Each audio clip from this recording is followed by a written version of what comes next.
Hello and welcome to Talkin Baseball. Jake Storiali, where are you? I don't care because I got the handsome Olive in the studio with me. Let's get it. J.R. Ritchie. Carlos Cortez. Both sides. That's not who I wanted you to say. It's okay though, Jolly. I had it planned, bro. Come Should on. have said James Wood. First pitch of your career? I can't go Oppo like that, okay? Oh, it's all he does. Hello and welcome to Talking Baseball. That's a little Braves talk to start out. There's going to be more of that today. They're on a heater, and plus Jolly's a Mets fan, so that's great. Huh? Yeah, we'll talk about the Mets Twin Series. As you can see, Jake Storiali not here with us today. I think he's out golfing with the boys, the fellas, celebrating the Yankees sweep. Don't mean to encroach on the standings, Jolly. But we got you in here today, and Talking Baseball is presented by Fanatics Markets, where fans trade on sports. Fanatics Markets available now on the app stores. Jolly, I appreciate you filling in again on this Friday. You're kind of like, you are the greatest pinch hitter we have at Talking Baseball. We had a guy named Jim Dwyer who prided himself on being a pinch hitter. Do you know any other pinch hitters that were like the man at that job? I mean, not at that job, but in baseball, Matt Stairs. I consider myself the Matt Stairs of Jomboy Media. Just ready to go whenever you need. Hopefully hitting a homer. So good. Homer or strikeout. So good. That's it. Things are good with you, though? Things are good. My baseball team won a baseball game, which usually heightens my mood. Personal life stuff is good. Wedding planning is kind of crazy. Wallet kind of has a hole in it right now. But I'm happy to talk ball with you for a couple hours today. Just a quick note on weddings. First of all, real quick. You know I love love. You know I love love. And I love that about you, Trev. Yeah, don't spend a lot of money on your wedding. I know it seems like you have to. I kind of do. Don't. Trev, that sounds like you weren't the first wedding from your side. Everyone wants to come to my wedding, and I'm flattered. I get that. I'm just saying there's certain things like, you know, like the flowers, like it's just like she's picking out real pretty flowers. Stuff. They try to get you, Jolly. They did all right, real quick on this, real quick, and then we'll get to baseball, I promise. So they showed us these chairs at the venue, and I thought, oh, nice, a brown chair. Looks good. And then they're like, we also have this brown chair with a red seat for like $3 extra per chair. And I looked at my fiance, and I was like, fuck. They did that on purpose because they knew it would work. I didn't say no. I didn't say no. I didn't. Because I love, Trev, just like you. All right. I'm just saying, just watch out for stuff like that. And you know what we got to watch out for? What's that? The Boston Red Sox. They need some love. Let's just get into the AL burn presented by not Papi Gordo. What do they call me? Papi Dinero. That's what they call me. Hit the music. I mean, look, the Yanks sweep a series and Jake just like gets to go on vacation to celebrate with the boys. I mean, good on the Yanks as Heel, Fried, and Shittler. What a start. What a start. Oh man. But look, good for you guys, but the Red Sox offense is looking like Jolly his blitzball. Oh, stray. That's Holy crazy. Smokes. It is not good in Boston right now. Stanton and Rosario did the damage in the first two games. And Jazz and Bentley helped the Yanks overcome an early deficit in the final. It's getting late early in Boston. Caleb Durbin, we need you. The people need you. Yanks sweep. Let's go down to Detroit, where the Tigers took 2 of 3 from Milwaukee. Want to know something I have in common with the Brewers? What's up? I've also owned a turtle. I don't have it anymore, but Me too. I had 2. Milwaukee came out swinging in Game 1, scoring 12 runs, 16 hits. 13 of those were singles, but they went 10 for 16 with runners in the scoring position. My, oh my. Bryce Terang, hottest guy in baseball. He drives in 4, and then it was all Detroit. Mize with a great start. Torkelson finding the power stroke. He goes yard in Game 2 and then walks it off on a 100-mile-an-hour heater for the solo shot in the clincher. Tigers take 2 of 3. Let's go to Kansas City. One of my favorite road cities, Jolly. As Baltimore goes down, they always take 2 of 3. I think this is a very aesthetically pleasing matchup. Please let me know in the comments. The orange, the blue, I like it. The Royals came in losing 7 in a row. I kind of like that too because I'm a Twins fan. Crazy. Vinny P's not returning my texts. We're straight up not having a good time. Game 1 was an absolute doozy. Bradish and Lugo keep the game 1-0, but Basayo wants free baseball. RBI single in the 9th to send the game to extras. They match each other in the 10th and 11th. And then Tavares with a grand slam to put the game away. Casey kind of made it a game. Valiant effort in the bottom frame, but the rally falls short as Baltimore wins 7-5. Royals win the second game on a walk-off wild pitch because, of course, they do. You kind of need stuff like that when you're losing, Jolly.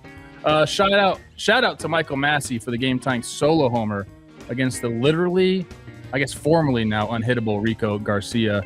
Hey. Baltimore takes the final game to win the series. Let's go to Seattle. 2 beautiful shades of green go head-to-head in the Pacific Northwest. We have big guys homering all over the place. Rowley finding his power stroke in all 3 games. Hits a homer. Kurtz Kamanik, an absolutely majestic game-tying homer as well. In the end, Oakland takes 2 of 3. They came from behind in game 1. 3 solo shots to tie it up before my best friend Lawrence Butler puts them on top with a 2-run single. More late-inning offense in game 2 as Lange Lears and Jacob Wilson drive in decisive runs. Game 3 almost went to the A's as well. Kurtz hits that beautiful blast I talked about against Munoz. Luckily, the big 3 in Seattle looked like they're heating up. Naylor walks it off to salvage the series for the A's. In Cleveland, Houston comes in. They take 2 out of 3. Jolly, do you like watching bowl games? I sure do, I don't Trev. care. It's What? the Michael Brantley Bowl. The Astros limped in, but they have a big offensive day in game 1. Paredes and Walker, huge games.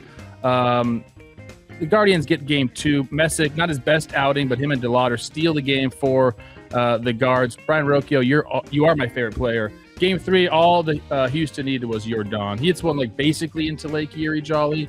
League leading 11th home run, and that's all they would need. Shout out Peter Lambert. Houston takes 2 out of 3. Cincinnati at Tampa. Reds take 2 out of 3. Like a Friday night dinner out with your friends, the Reds showed up. Showed out in Tampa. You like that one. There's Sal a Stewart, line. I hope you're a cool guy because I love watching you play baseball. He stole the show in game 1. We'll talk about it. Homer, stealing bases, defense. Game 2 was a laugher. Reds put up 12. Even Key Brian Hayes homered. Oh my gosh. Ellie De La Cruz taking opposite-handed swings off a position player. Sheesh. Luckily for the Rays and Kevin Cash, they salvaged a series on the last day. Nick Martinez absolutely shoves against his former team. Is he not just the most Rays pitcher of all time? I don't think so. I think he is. 8 innings pitched. I got 2 more series. People, hang with me here. In LA, Toronto takes the bus from Arizona. Are you kidding me? Game 1, Dylan Cease, 12 Ks. Yep. Vladdy, 3 for 4 with a homer. Yep. That's all they would need. Game 2 got scary for the Jays. Up 3 in the 9th. And Jeff Hoffman in. That situation. I don't know how much longer we're going to see that. Gives up a bunch of hits. Louis Varland comes in and saves the day. 1 pitch, double play, game over. And then game 3, Jose Soriano, we're all witnesses to what you are doing. I love it. Shanuel and Von Grissom provide the late offense. Angels salvage the series. And the last series in the AL, the Rangers take 2 of 3 from the Pittsburgh Pirates. Who do you think would actually win in the fight? A Pirate or a Ranger? Pirate, for sure. I think so too, because horses can't swim. There you go. Bang. Luckily for Texas, this one was fought on land, Jolly. The Rangers take the bread games with nice starts by Rocker and DeGrom. Evan Carter also chipping in. Huge defense as he takes a 3-run homer away from Cruz. But don't worry, Cruz got his revenge in game 2. Hits one off the top of the foul pole. 117 off the bat. I see you, Braxton Garrett. And then game 3, like I mentioned, Rangers take the series. Jock and Corey provide the offense. And DeGrom looks like vintage DeGrom. Go Rangers, go, my favorite organization. And that is what happened in the American League. Hey, way to battle. It's not easy. You know, it's not easy. I thought I just absolutely killed it. Rob gave me the wrong amount of time for the music, I think. Because I had a Rob under the timer bus here. I is a was little trying crazy. to follow. Maybe I messed Everyone's up. fault Jolly, but Trev. do you have the standings? Because I need them. I do, but first, what was your turtle's name growing up? I'm just curious. Sammy. Sammy? I had 2. Mine were Calvin and Hobbs. Are they still alive? No, they're not still kicking, Ow, unfortunately. what? I know. Crazy. Because turtles are turtles supposed to live live forever? for like ever, but they didn't. It's none of my My turtle's business. still alive. And it's massive. I don't. It's like at a family friend's house. Trev, as interesting as that is, out west, the Texas Rangers are on top, but they're tied with the Athletics at 13-12. That's all it takes. A game over. If you're a game over, you might lead your division in the American League. It's not going to be the same in the National League. The Angels 12-14. The Mariners 11-15, but a sneaky big win for them in the finale there. We'll talk about that. And the Astros win a series 10-16. Very nice for them. They won a series against the Cleveland Guardians, who are still in first place in the AL Central, but they are now tied with the Detroit Tigers, who got a huge win over one of the better teams in the National League. They're also 14-12. Your Twins, Trev. We're not going to talk about them for a little bit, but they lost a series. They're 12-13, under 500. The White Sox 10-15 in fourth place, and the Royals, they got a win, but they're still 8-17, very much in the cellar of the Central. Speaking of the cellar, I don't usually start at the bottom, but my goodness, the Boston Red Sox add 3 more losses to their column against the rival New York Yankees, who are now 16-9, 7 games over, 6-game heater, first place in the AL East over the Tampa Bay Rays, who are 13-11. Baltimore Orioles won a series. They're not too far behind at 12-13. The Jays 10-14, and then those aforementioned Red Sox 9-16 on the year, bringing up the rear in your AL East, and those are your standings in the American League. Nobody does it better, Besides except for you. probably Besides me. you. But Besides you, come on. just a real nice job with the standings. I guess we got to start at Fenway. I think we do. Which I'll be there in less than a month, and I think the We Got Ice Boys are coming with. I can't wait for that. That's enough Red Sox talk because my, oh my, the Yankees dominated this series. Where is the Red Sox offense? I guess that's the biggest question for them. It's not there, essentially. It's just they not a are good at the product. bottom of the pack in most meaningful categories. They're not scoring runs. They're not stealing bases. They're not really doing anything. And I know they went up against some nasty pitching, but it's been a season-long thing for the Red Sox. But as far as the Yankees go, I think my thought on them is they're overperforming expectations early on in the year. Like, I think a lot of us came into the season saying, like, yeah, they're a good team. But they're going to be a second half team when they get all their starters back. That's just not the case. Like, Schlittler looks like the real deal. Luis Gil with a really nice start here. He's probably going to go to the bullpen. So you have this, and then Max Fried is just, he's a beautiful human being. You have all this starting pitching, which to me is what you have to have if you want to be considered a truly elite team in this league. They have that depth. And then, they also have a guy named Aaron Judge anchoring an offense that looks to be pretty damn good as well. What do you see from the Yanks? What do you like about them? What do you not like about them, if there's anything? Yeah, I mean, you hit the nail on the head. This was just like movable object versus unstoppable force in terms of Yankees pitching versus Red Sox offense. You mentioned Red Sox bottom of the barrel in like every category you want to be good at. 30th in slug in MLB right now, tied for last in home runs. They have 14 home runs on the year, which is insane.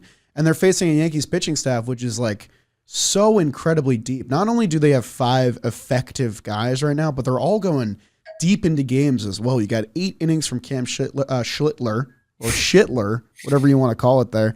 8 innings from Max Fried as well. But I think the biggest one for me was Luis Gil, who was kind of the odd man out. You forget that he's a former Rookie of the Year winner, kind of cast off at Yankees AAA. He comes up and he shoves as well.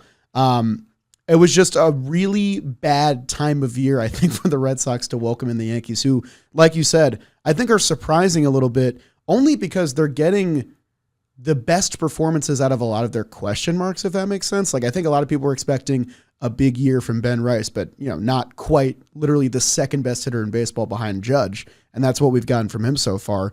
The pitching side of things, like Schlittler, I think people were expecting a step forward, not quite maybe the AL Cy Young favorite so far besides Scoobs. So, I mean, a lot has gone right for this team. I think there's still some scary parts of that bullpen that they're figuring out, but otherwise, the Yankees are a well-oiled machine. But kind of year in and year out, we see this team get off to a really nice April. I'm curious to see what the summer looks like, because I think if you listen to any Talkin' Yanks offseason pod, they'll talk about what the course of a Yankee season has felt like over the past few years. And it usually starts with a really nice first month. It's just, it hits all the more heavy when it comes at Fenway at the expense of the Red Sox, including a comeback victory in Game 3 to get the sweep. Dream for Bronx people, nightmare for Dirty Water fans. Yeah, I mean, we got Ben Rice is, I mean, right now, just statistically a much better hitter than Aaron Judge, which is just crazy to say. He looks like the real deal. Late bloomer. I'm buying it. Swing decisions look great. He looks like a hitter. You're getting Ahmed Rosario having a really nice start to the season. Stanton was big in this series, and that's something Yankee fans will always talk about. If G's going, that helps out that lineup so much. Yeah, just a really nice series for the Yankees. That's enough talk. Rob sent us one thing I got to mention because it is crazy. This is from Boston Sports Gordo on Twitter. Red Sox players in the World Baseball Classic had 11 home runs and 137 ABs. This season, wearing the Red Sox uniform, 13 homers and 763 ABs. There has been no slug in that lineup, and it's starting to get real concerning. So you're saying Alex Cora is to blame. He's not firing the boys up. I think they miss Bregman. Is that stupid? I think they miss Bregman like a lot. He's not even having that good of a start to the year, but like I think they needed him in that clubhouse, dude. I don't want to get into that. Okay, we won't. I'm it's just an old head because I value veterans. It's your show, bro. You can't say that online because people will get mad at you. You don't want to know the age of anyone on your team, and I respect the hell out of that. I never do. I just want your talent. Okay, That's how about Max Fried only going out of the stretch? Is that going to be a thing the rest of the year? We'll that was see. funky. That was weird.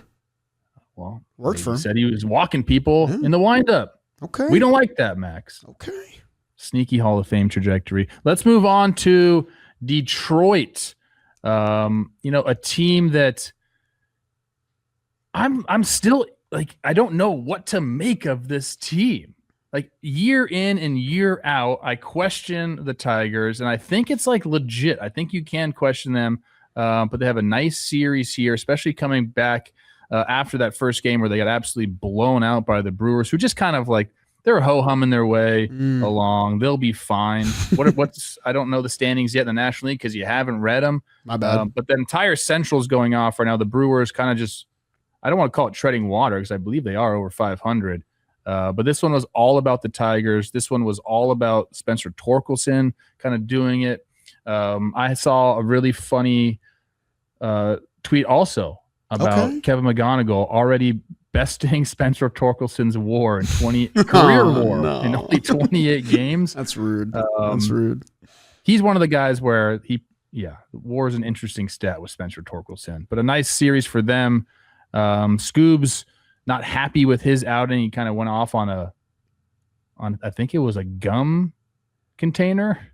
Something like that. I saw him punching, and that really scares me. In the dugout. That scares me when I see them throw punches at something. Well, yeah, don't do that. Use your glove. That's my advice to pitchers. Use your glove if you want to hit something. Oh, no Tigers punch. ended up winning this game anyway because Spencer Torkelson is that guy. Where do you sit with the Tigers, Jolly?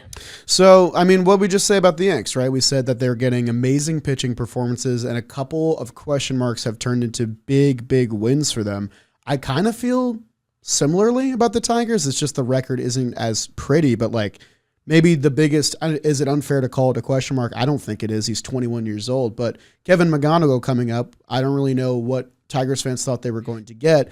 He's already one of the best players in baseball on both sides of the diamond and very clearly the engine of this offense. But outside of that, I see 5 great starting pitchers. They got more good pitching performances. I like that they kind of got to pick up Skubal a little bit in that last game. And a big thing, I mean, pick up in heavy quotation marks, but Skubal's standard is a little bit higher than everybody else's. It's true. You can nod along to that. The big thing is obviously Torque, as you mentioned here, who kind of is an annual slow starter, and you don't want him to become an every other year guy, and so far the trend was heading that way. For him to get 2 homers in this series, including the walk-off, against a really good pitcher in Abner Uribe. I think Dalt had a note that Abner Uribe hadn't given up a home run since Brady House got him in July of last year. So Torque getting that bomb, avoiding extra innings, getting the series win at home against a very good team. That's a big win for Detroit early in the season when you can kind of write off some series. This is one they didn't need to have, but it's nice to get that one at home. Dark Horse World Series preview? Stop, dude. Is that what we just Rob saw? Manfred would Tigers doing hate it at that. home. He would hate it, dude. You don't like that one? Rob Manfred would hate it. I'd be into it. Rob Manfred would hate that. Tigers 10-2 home record, best in Major League Baseball. And the greatest thing you said right there, you called Cater Montero a great pitcher. He is a great pitcher. He's on my fantasy team. He's providing quality outings, Trev, and it's Cater. That's right. He's got it in him. Yes, he's got it in him. Just give him a chance, dude. Come on. Hey, yo, it's Fanatics Markets here. Baseball is here. People, the days are getting longer. The sun is back out, and baseball season is finally upon us. Baseball is a game of inches. The result of a game hinges on 1,000 little moments, and momentum can shift quickly. That's why we decided to team up with Fanatics Markets, the trusted home for real-time sports prediction markets. It's simple. Just pick a game and choose an outcome, like which team will win, which player will hit a home run, and more.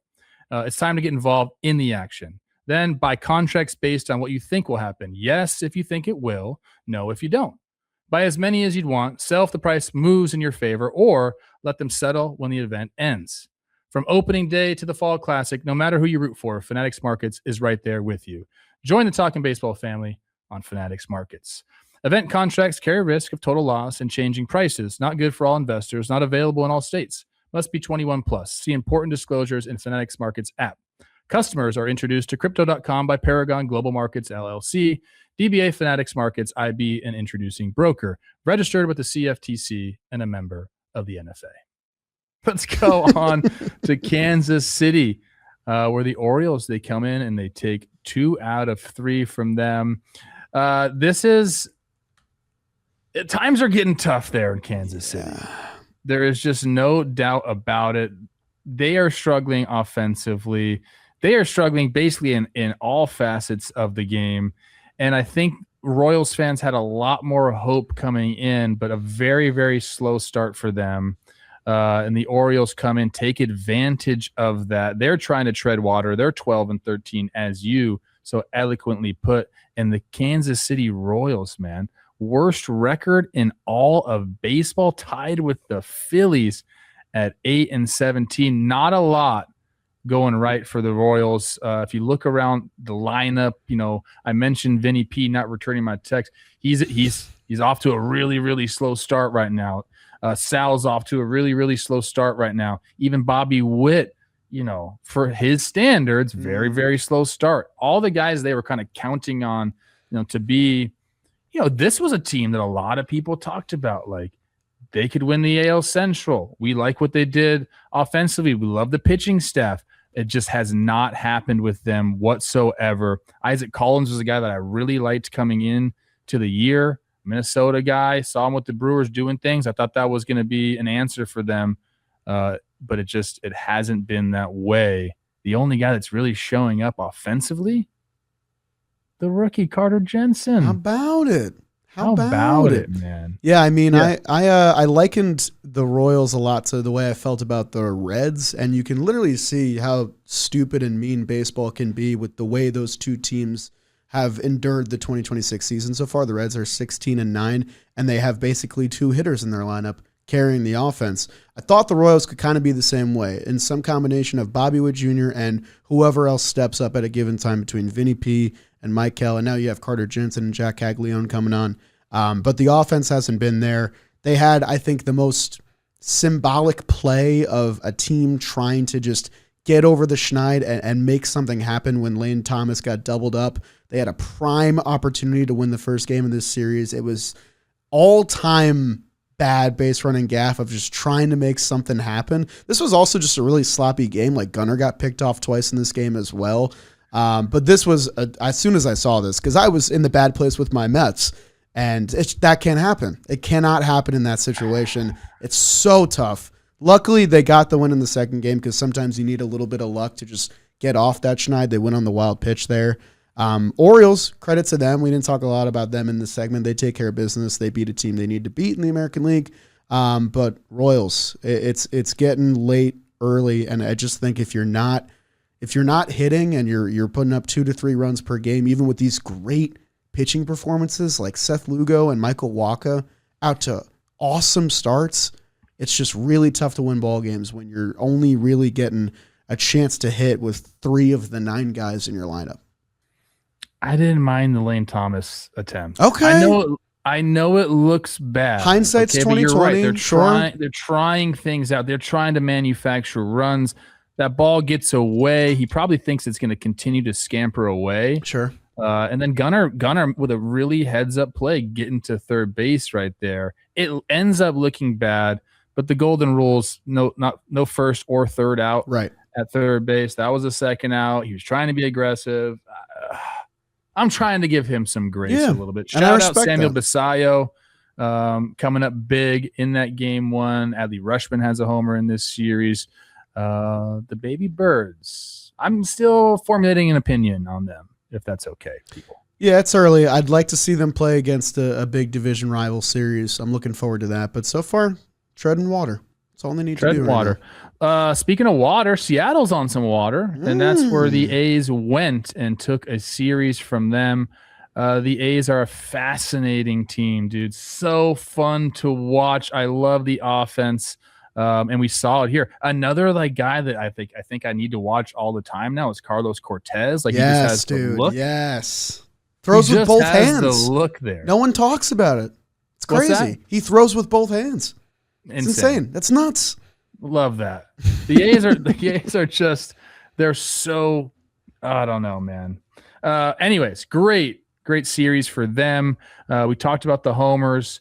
In that first game, Cortez, Kurtz, and Langeliers solo shots to tie it up, and then Lawrence Butler gets it. Nick Kurtz's homer against Munoz, I know they end up losing that game, but that just kind of shows you, I don't want to call it the fight, but the kind of offense the A's has.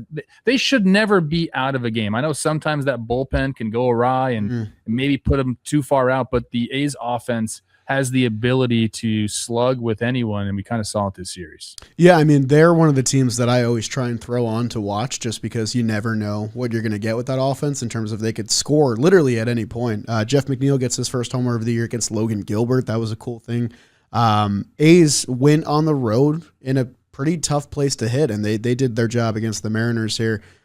Crazy stat by Dalt. Langeliers' 8 home runs in the first 24 games of the year are the most homers by an A's catcher in that span since Jimmy Fox in 1935. Jeez. We are watching a very special catching season, and it makes you forget that Nick Kurtz right now, at 23 years old, leads Major League Baseball in walks.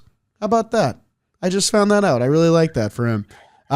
Deep lineup, and some of their guys haven't even really gotten going yet. They're going to be a very interesting team to keep your eye on down the stretch. But I do think we should talk about the Mariners in this last game here, specifically the final inning where they get the walk-off courtesy of Josh Naylor.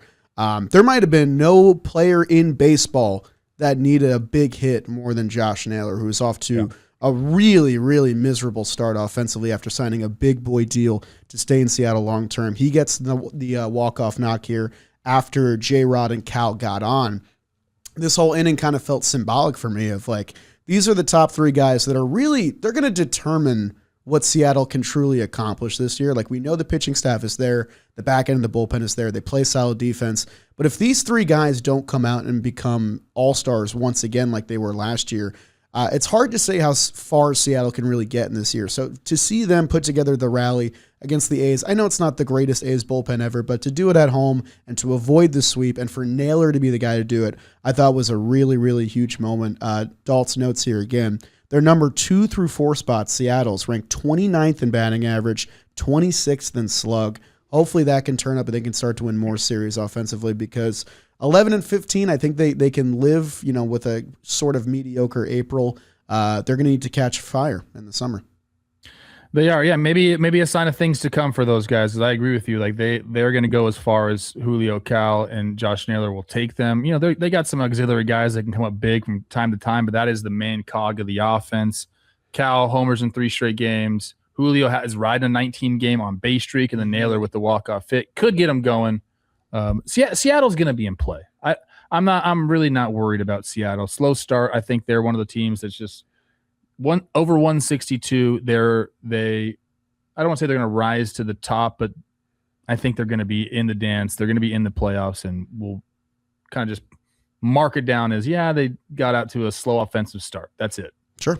I think I can agree. It's just they've had recent years where they're like 1 or 2 games out of the playoffs, and that always kind of worries me. Munoz got to step it up a little bit. Yeah, a little bit. Not a great start to the year for him. Again, he's a guy that I typically believe in. He's got the track record. But yeah, not a great start for him. Let's go to Cleveland. That's in Ohio, Jolly. Very I don't good. know if you knew that. Geography. The Astros, man, they desperately needed something. Injuries, poor performance, a lot of things have not been going the Astros' way, but they come into another tough place to play. People don't give the Guardians enough respect. They come in, they take 2 out of 3. We mentioned Yordan just being himself, doing that, but they also got some decent pitching performances on the bread games. Yeah. Spencer Arrighetti goes 5 innings pitched, 2 earned runs. Peter Lambert, 6 innings pitched, no earned run for them. And then we got the offense that was needed. In that first game, it was, like I mentioned, Paredes and Walker, guys that, again, they're counting on the corners. They get the offense done in the first game. Even Carlos Correa chipping in there in the 4-run fourth. He has a 2-run single. And then the second game was great. They had a chance to win that one. Chase DeLauder, who he also was struggling a little bit. I believe he was hitless in 11 or 14. I forget what they said on the broadcast. Kind of like a oopsie daisy fly ball down the left field line. Just really good placement there. Ends up being a go-ahead 3-run triple. Here it is right here. Almost caught here. Just missed it, and then turns into a game. Yordan also had one just like this in the series. So kind of traded tit for tat right there. But in the end, the Astros take the series, and I'm worried about the Astros. I started daydreaming about a Yordan trade, and freaking people in Houston I've heard they told me to fuck off. Which is fine. I think you come on this show, you balling here, people. You got to be brave, right? You got to be on the cutting edge, Trev. And I'll be real with you. Until I heard you say that, I hadn't thought about it, and it is a thought. It's a scary thought, and it's not something Astros fans want to think about, especially when you hear Carlos Correa after the game saying that 2026 Yordan is the closest I've seen to Barry Bonds, which it doesn't seem like that crazy of a comparison the way he's hitting right now. So, that's not a guy you want to hear that your team is trading. So I understand the outrage, but I understand your perspective as well. Good on the Astros for going on the road and winning the series here. They had to sacrifice 2 more players to get that series. 2 more guys go to the IL, and Taylor Trammell and Nick Allen. That takes them to 16 players on the injured list. Having a 2025 Braves season are our Astros right now, where they can't seem to get any luck. Jose Altuve, 2,000 games with the Houston Astros. Congrats to him. That makes him top 3. That's a lot of games. Him, Bagwell, and Biggio, only guys that crossed that threshold for Houston's history. It's a statue guy, right? It's a little mini statue. It's a little nice mini statue. I kind of love that. Astros, worst 15-game stretch since September 2013, which is 13 years ago, which is pretty tough.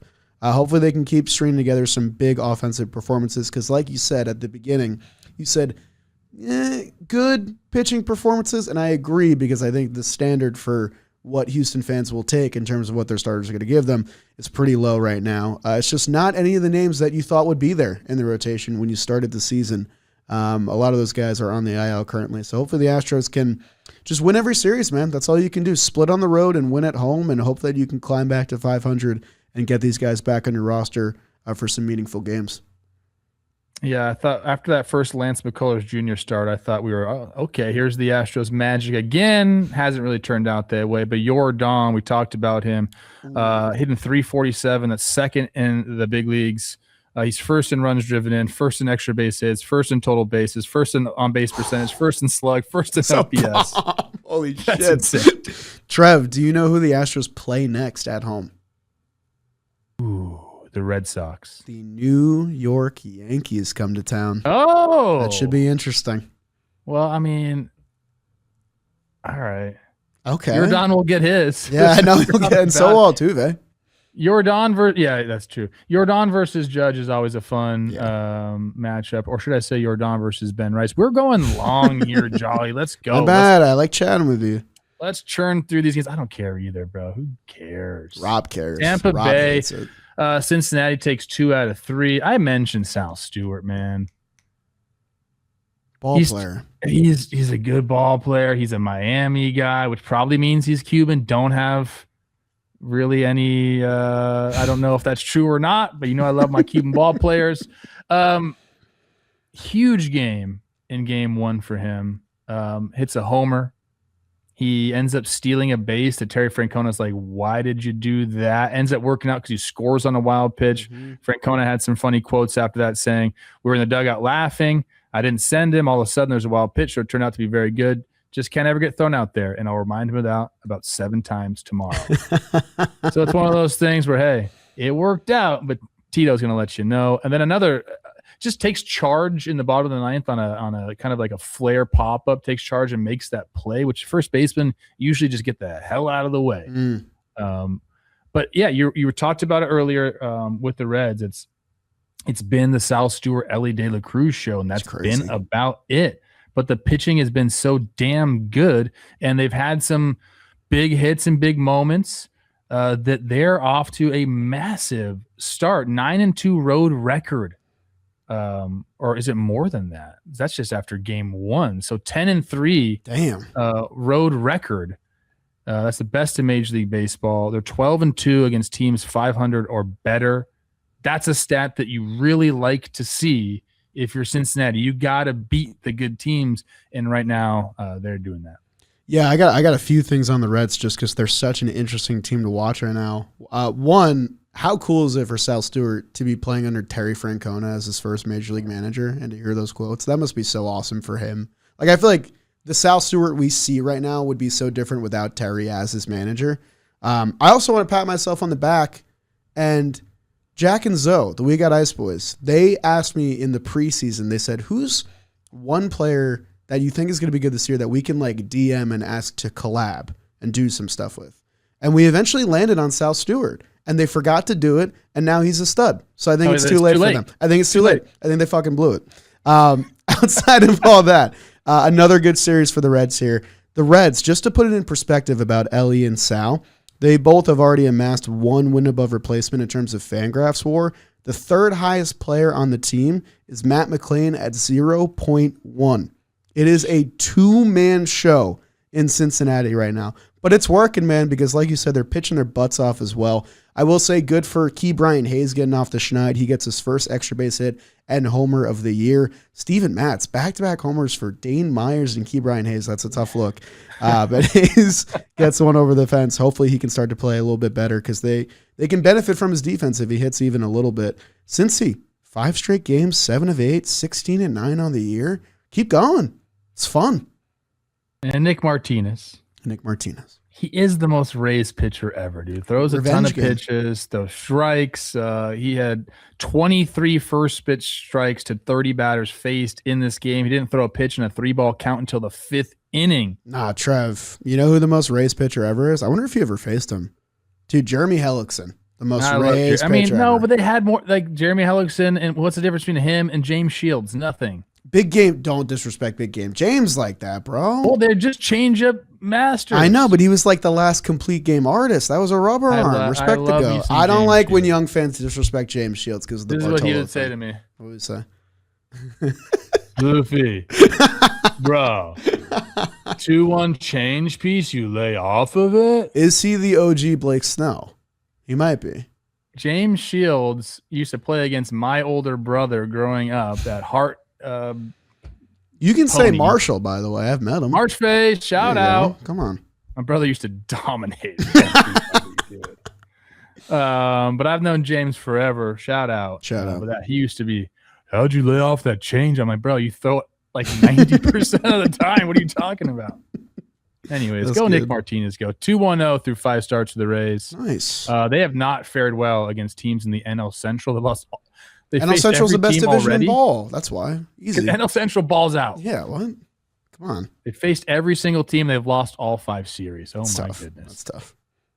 God, we're keep chugging along here. Jays take 2 of 3 from the Angels, and this one was great. Dylan Cease, 12 Ks, nice performance. Vladdy, 2-run homer there. A couple insurance runs from Nathan Lucas. And then we get Kahanowitz. We probably need to talk about him a little bit more. A little bit. But the Blue Jays ended up winning that second one. That was the Jeff Hoffman's possibly last hurrah in the closer role. Louis Varland comes in. And then in game 3, it's the Jose Soriano show, man. We're all just witnesses. I talked about a little bit with C. Rosie about what makes him so good, in my opinion. Obviously, the stuff is there. I'll give it to you right now, quick, and then we'll get into the series.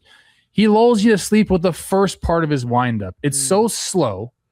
And then when he comes at you, that's not a good example because he's just warming up. In games, everything is so slow, and then bam, it just comes at you so quickly that like you're slowed down, then you get sped up, and your swing decisions are so poor. Match that with just like electric stuff, and you're seeing right now who's been the best pitcher in all of baseball. It's crazy, man. On the Angels. It's crazy. It's crazy. The first pitcher to allow 1 run through his first 6 starts of the year. Do you remember the 1 run? Ooh, no. It was the Braves generating Mike Piazza in their lab, bro. Drake Baldwin, solo home run. Drake Baldwin, of course. We've seen all the young catchers are so good. It's crazy. We're in the catching golden age right now. Low key. Oh, don't tell old heads that. They're on one knee. Yeah, that's probably why they're hitting so well, dude. It's because their joints don't hurt. What are you talking about? On their legs. Shout out the Jays for the series win. Dylan Cease got to fly in ahead of the bus for extra rest. Struck out 12 guys. Good decision by the Jays office there. Shout out Nathan Lucas as well. He got the vertigo diagnosis. He got cleared. Ever since he got cleared, he's 10 for 20, 6 RBIs in 6 games. So hopefully he can continue to produce for them because they're going to need him. He was a big piece for their team last year. The Jeff Hoffman stuff is tough. So I'm going to Metsify this a little bit because we're dealing with this with Devin Williams right now. And they were talking on the broadcast a little bit about how it's true that relievers can shake off big moments and stuff like that. It's just different when the season ends the next day and there's no tomorrow. And I do think that like having to sit with that and stew with that for months is really brutal for a guy's psyche, no matter who you are, even if you're the top dog. So I'm hoping just a little bit more time removed from it, a little more time on the mound can help Jeff Hoffman out. But I think pulling him for Varland there was definitely the right call. Yeah, I mean, you have options there. A little bit different of a look, obviously, between Varland and Hoffman as well. I'm curious to see how they end up handling that situation going forward. I don't think Hoffman's days as a closer are completely done, even though I think I've already said that like twice on the show. In the foreseeable future, I do think we're going to see multiple guys kind of lane situation matchups for Schneider there to close out ball games, which I think managers like that. Like they maybe would prefer that. Yeah. If you do have a guy that can shut anybody down in the ninth, obviously that's kind of like, that's great. There's not many of them out there that you're like that. Right. We need that guy in. He gets righties, lefties out, everything. If you have one, great. But I think a manager, it's kind of where you earn your money. Like your pitching decisions is kind of where you earn your money. That's like the most important tool I think a manager can have is like their bullpen management, like not bringing guys out. It's kind of the biggest thing it's their biggest influence on the game. But I mean, also, this wasn't a hard decision for Schneider. Varland's up to 13 scoreless innings on the year, 19 strikeouts. It clearly was a hard decision because Hoffman was in there. I know, but like, I know you want to trust your guy, but right now you have an ace up your sleeve. Just use him. One pitch, double play. You got to love that. Twins legend. Yeah, then, Kahanowitz, he's turned it around for the Angels. They've been pitching, man. They've been doing it, which is just like something we have not been able to say about them for a long time. Jays. I don't know what to think about them. I don't know. Well, I need more time. They're hurt. They're hurt. They have like $100 million of payroll on the IL. Yeah, right, I know. I'm getting yelled at by Blue Jays fans too, just because I'm pondering. I'm like, hey, like, whatever. I don't need to get into it. You were about to get into it. I still believe in the Jays. I do want to see them at full strength. Do I think George Springer's going to have a 935 OPS this year? No, I don't. Wow. What about Patrick Corbin shoving, bro? I don't like the back end of their rotation right now, but that's going to change. They got guys coming back. Come on. We'll see. All right. And last series in the AL, my goodness. This might be a 3-hour show. Let's go. Who cares? Texas Rangers take 2 out of 3 from the Pittsburgh Pirates. A couple of really nice pitching performances. Kumar Rocker gets into trouble in the first. That's basically it for him. And then DeGrom being DeGrom. Interested to hear your take on that. The Rangers are an enigma to me. Again, I feel like I'm still fleshing out my opinion on who they can be as a team. But in this one, Evan Carter played a big part in this series. He has an RBI single in the first game, also robbing a homer in the series from O'Neal Cruz. We talked about that. That was right here. And he goes up and gets this one. Nice play, dude. Perfectly timed it. Kumar Rocker's like, I love you so much, bro. That's a 3-run shot right there. Yeah. Could have been. Nah, dude, that's crazy play. Rangers are playing good defense right now. The Langford injury is kind of scary for them. He's been hitting really hot as of late. They're going to lose him for a little bit. Rob, I want to know if you have it pulled up or not. The O'Neal Cruz homer, the hardest hit homer of the year. Apparently, it left a divot in the top of the foul pole, which was visible by fans sitting in right field. I think Rob's got it here. You can literally see a dent, and that's crazy because that's a dent. To me, that looks like that's just dust knocked off. No, Trev. Like, what are we not dusting our foul poles? Who's getting up there to dust it? Who's getting up there to dust? Also, O'Neal Cruz, he rang it, bro. He rang it. All the dust came off. What are you talking about? In that particular spot, right? Yeah, there. exactly. You're just an unbeliever. What was I going to say about that? I don't know what I was going to say.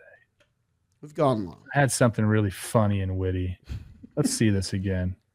Oh my Jesus! Goodness. Have I seen a ball hit the top of a foul pole? I don't think I've. You've seen them like near the top, but like actually the top of it is pretty wild. Best investment O'Neal Cruz ever made was hiring a left-handed BP throw in the offseason. Yep. Everybody should do that. Oh, here's what I wanted to say. Okay. Great. And we're formulating opinions on the Rangers. 16 of their first 22 games in 2026 on the road. Tough. Damn. So, like, hey, let's get some snaps to the fucking Rangers, man. Okay. Mention Evan Carter. He is an inside the park homer. That gave him a 2-0 lead in that last game, and Jacob deGrom kind of did everything else, man. They're above 500, tied for the AL West lead, 13-12 with the A's. I'm buying. You're buying. I like the pitching staff. I do. Oh, Jack Leiter. Bob, you got that? He tripped over the freaking on deck circle. Did you see that? Trying to. No, I didn't see this. First of all, he gives up this ball, runs or score, and he's going to back up third base. It's humiliating for a pitcher. Yeah. To have to go back up bases. They hate it. But he's going to back up third, and he trips over the scary deck circle. It was scary. That's super scary. He ends up being okay, but we got to figure that out, Jolly. I agree. It's kind of, I feel like every time I see someone like run over it, I just like instinctively wince. There's too much stuff there. Yeah. Like each player, there should be a little box. You bring out what you need, and then the bat boy should go clean it up. There shouldn't be stuff just everywhere. Can I tell you something? Bat boys to work. Can I tell you something Bush League I saw? I was on my Instagram, and I was flipping through reels. Sometimes I get like little league highlights just randomly. It'll be like parents filming their kids. This kid hit a bomb. Everyone's around the bases. Ump didn't move the bat. Oh, so it's just sitting in front of the plate. What are we doing, dude? It's little league. We have like 2 jobs. I don't know if you know about umpires. I don't know much about youth umpires. Oh my goodness. I think you know more than I do. Hey, shout out. You're giving your time. They're also making money, but you're giving your time. I'm not here to hate, but like there are times where you see these guys and they are just mailing it in. Checked out. Mailing it in. Can't happen, bro. Can't happen. Oh. Today's episode is sponsored by SoFi. For a lot of people, getting into crypto has always felt a little overwhelming. Trading platforms can seem complicated, and there's often hesitation around using unfamiliar apps instead of a trusted financial institution. But that's where SoFi comes in. SoFi is the first nationally chartered bank where you can buy, sell, and hold cryptocurrency, all from one simple, easy-to-use app. with access to 25 plus cryptocurrencies on a federally regulated platform. SoFi offers the added confidence and safeguards you'd expect from a bank. And the best part? It's all integrated into the same app you already use for your finances, meaning you can manage your crypto right alongside your checking, savings, and investments. And from now until June 30th, new SoFi crypto members can receive up to $1,000 to help kickstart their crypto journey. Crypto is inherently risky, and you need to make sure it's right for your financial situation. But if you're ready to explore crypto with SoFi, visit SoFi.com/Jomboy to start your crypto journey. Is it time? That's a lengthy AL section. I don't know what I'm trying to say. Let's go on to the NL. Let's see it, Trev. And we are going to start in Chicago, where the Cubs don't sweep, they mop. A 4-game set over the Phillies, 9-game winner for the Cubs, 9-game loser for the Phillies. What is going on in Philadelphia? I hope they have a good draft, the NFL draft, because it's not fun right now for them. 7 runs total, in the first 3 games for the Phillies. The offense is basically non-existent. They're a 2-player merchant as well right now. Things aren't going well. Cubs doing it. Everything is going right. Hat going into the stands. It was just the cast of the usual characters. Michael Busch getting it done.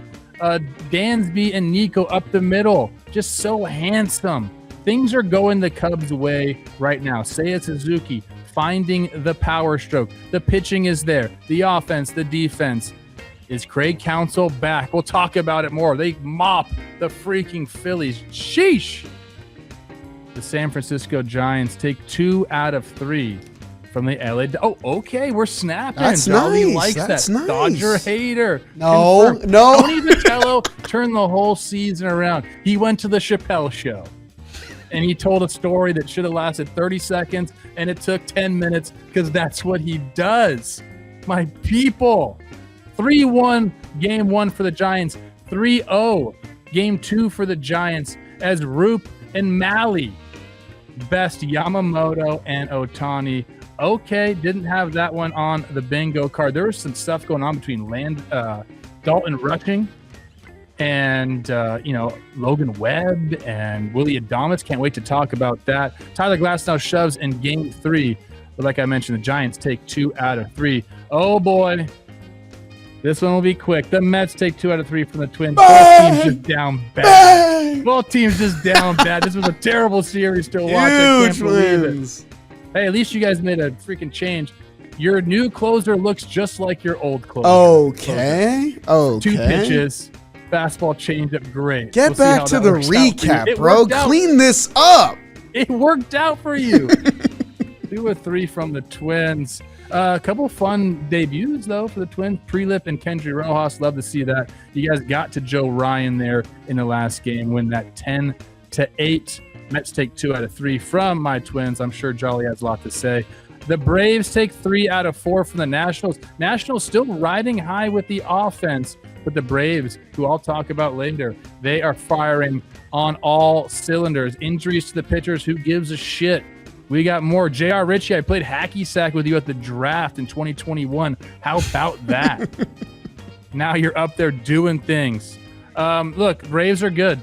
There's no doubt about it. Everyone's hitting. Drake Baldwin, Ronald Acuna Jr., Michael Harris, Deuce, Ozzie Albies. Everyone is getting it done. They take 3 out of 4. Shout out Didier Fuentes, too, though. Shout out.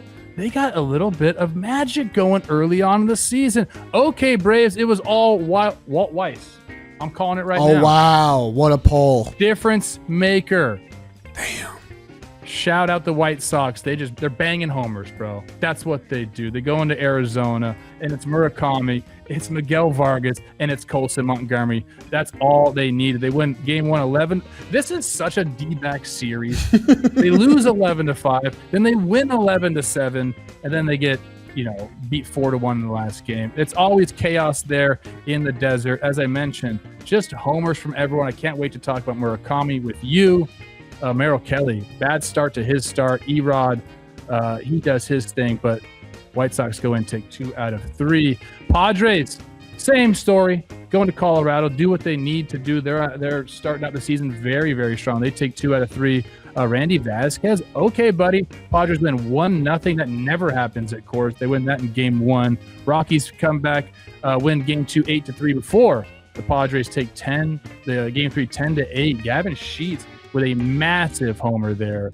Padres take 2 out of 3. And the Marlins, 2 out of 3 in Miami from the Cardinals. These are 2 teams who I'm still trying to figure out what we have going on. Maybe they got something going. Maybe they don't. Marlins went 5-3 before losing 5-3 and then winning 4-1. That's my timer going off, if you can hear that. Max Meyer, nice start for them. K'd 8 over 5 1/3, retiring 10 straight after hitting the first 2 batters of the game. Marlins take 2 out of 3. Let's get into it, Jolly. But first, I need the standings. Powered through, baby. I didn't like those Mets-Twins strays in the middle, but everything else was pretty much perfect. They both suck. That's just call it what it is. 2 wins in a row. Let's relax. Let's start in the East. Trev, the Philadelphia Phillies, bringing up the rear right now. I know we're not supposed to start at the bottom, but my goodness. 8-17. We covered up their stink for 2 weeks. My New York Mets, who are 9-16. Nats lose 3 of 4, 11-15. Marlins quiet. 500 team, kind of 12-13, but the story is the Atlanta Braves. Why did we ever doubt them? Why did we assume that one bad year where everyone got hurt was going to take them off the map? They're 18-8. The NL East is over. It might be over. It's crazy. We'll get back to that in a little bit. The Cubs, they mopped the Phils. They've won 9 games in a row playing the NL East. Good medicine right now. They're 16-9, tied with the Titan Cincinnati Reds, who went on the road all the time. 16-9 for them as well. The Cardinals, 14-10. The Pirates, 14-11, but that's only good for 4th place in the NL Central. And how about your Brew Crew losing 2 out of 3 to Detroit? Still 13-11 on the year, but that'll put them in the cellar of the NL Central. And out west, we have a tie. For the first time, it seems like this year, the Padres were able to gain ground on the Dodgers. They are 17-8, and so are the Dodgers. They're tied for the best record in baseball, atop the National League West there. The Arizona Diamondbacks, after their great road trip, they come home and they lose the series to the White Sox because the Diamondbacks are chaos. They are 14-11. The Giants get a big series win to gain some ground as well. They're 11-14, and our rock pile, the Colorado Rockies, 10-16, bringing up the rear. Trev, those are your National League standings. Nobody except one person does it better. Only one person. We got to start in Chicago. Cubs going off. Phillies down bad. As I mentioned, it's kind of been the Schwarber and Harper show offensively for the Phillies. And even those guys, they're just having like decent starts to the year, essentially. Sure. There's no Jordan, there's no Ben Rice, there's no Sal Stewart, there's no Kevin McGonigal. Like, they're just having decent years for themselves. The offense is down bad. The pitching staff is down bad. I know they're getting Wheeler back, but everybody else, Luzardo's really struggled. Aaron Nola's really struggled. Taijuan, see you later. He gets DFA'd with a year left. Crazy. I wonder where he goes, if he ends up anywhere, or just take it to the house. I think he might be like a Padre or something. I think they're just collecting stones. Guys that can throw any innings. Yep, I think that's what's going to happen. I can't believe the Padres got Giolito for prorated $3 million. Crazy. He had a decent year last year. He had a great year last year.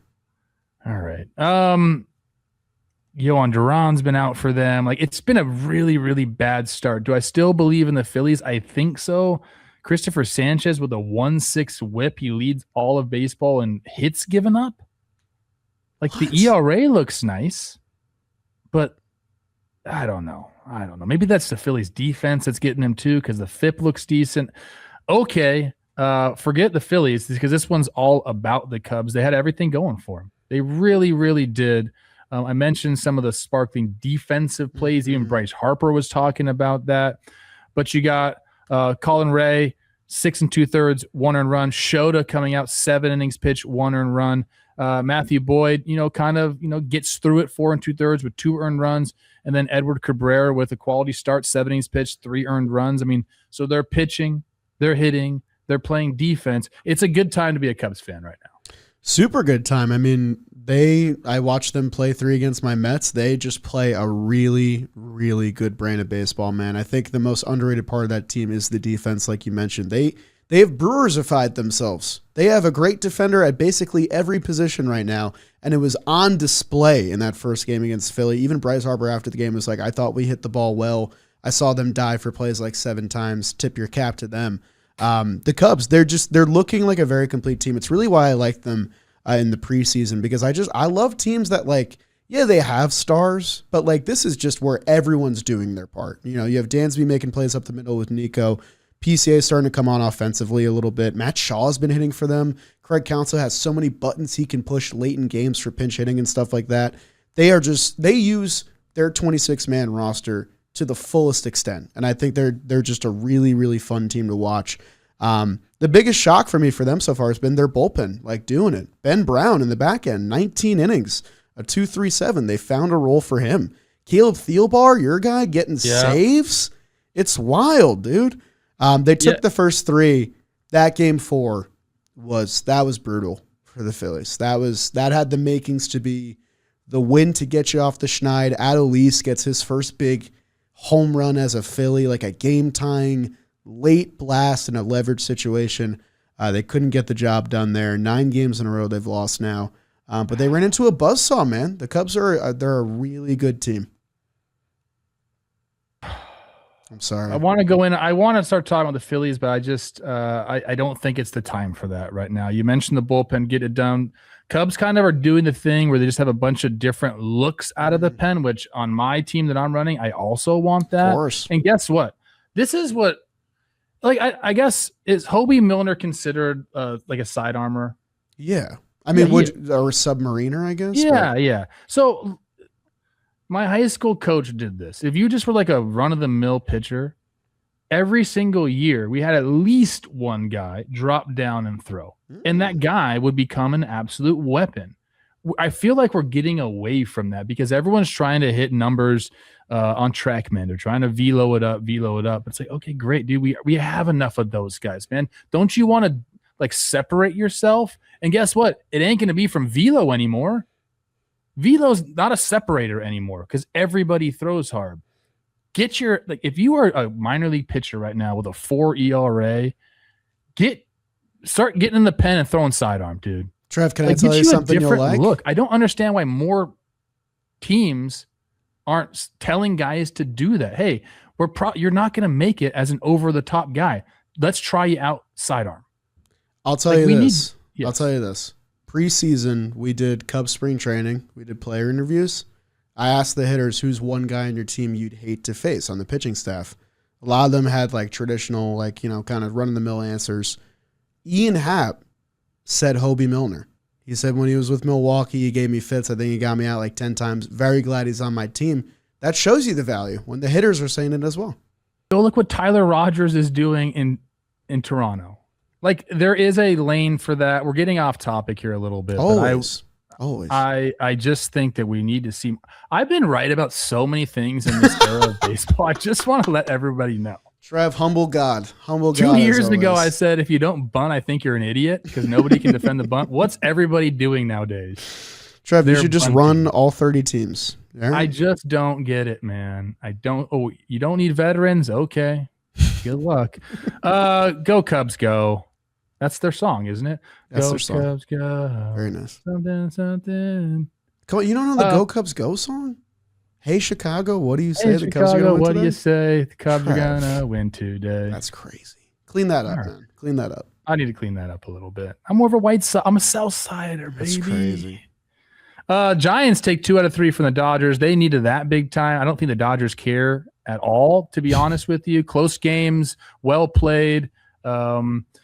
I talked about Tony Vitello. I don't need to get into that anymore. If you haven't heard his pregame interview talking about what he did on his off day, go search that out because it's the interview that I think has turned me on him, like back to his side. Okay.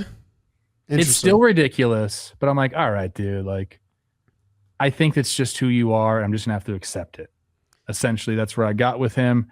What do you got to say about the Giants here? They have a tenacity to this team. I'll say that. It's a lot of kind of like veteran players who I still think hold a little bit of that old school mentality in there. It's not always great for the game, to be honest with you, but we saw a little bit of it here. Some really good pitching out of the Giants. That's kind of what they can do. Not a lot of offense in this series. It's not really what the Giants have been. You kind of look at the Giants lineup and you say, I expect a little bit more offensively, but it just really hasn't come to fruition even over the last couple of years. Do you want to talk about, or I want to talk about, so it doesn't really matter what you want to talk about. I want to talk about the Dalton Rushing situation there. First of all, great player. He deserves more playing time. It's going to be really hard to get in that Dodgers lineup, but ends up tagging Jung-Hoo Lee at the plate on this play right here. And I don't know whether it was Dalton Rushing that kind of got him or just the slide. Oof. Maybe a little bit of both. Looks like it's a slide, yeah. Yeah, it's a little bit of both. He's kind of banged up. And Dalton, like, just flippantly says, looks back to see if he's okay and says, fuck him. That's all he said. And it's just like heat of the moment, dude. This guy's a young dude playing in the Dodgers-Giants rivalry in the Bay. Yeah. Logan Webb, you think he's going to stand for that, though, Jolly? No, sir. Absolutely not. Nails him in the ribs. I don't condone hitting anybody. You know that. It's too personal for me. But this is like, that's the old school mentality I'm talking about. You're not going to show up our team like that. Nails him in the ribs. And then what does Dalton Rushing go do? Well, he goes and tries to take out Willy Adames at second base. And when you're on first base in this situation, that's the only thing you can think about is, I want a fucking ground ball right here.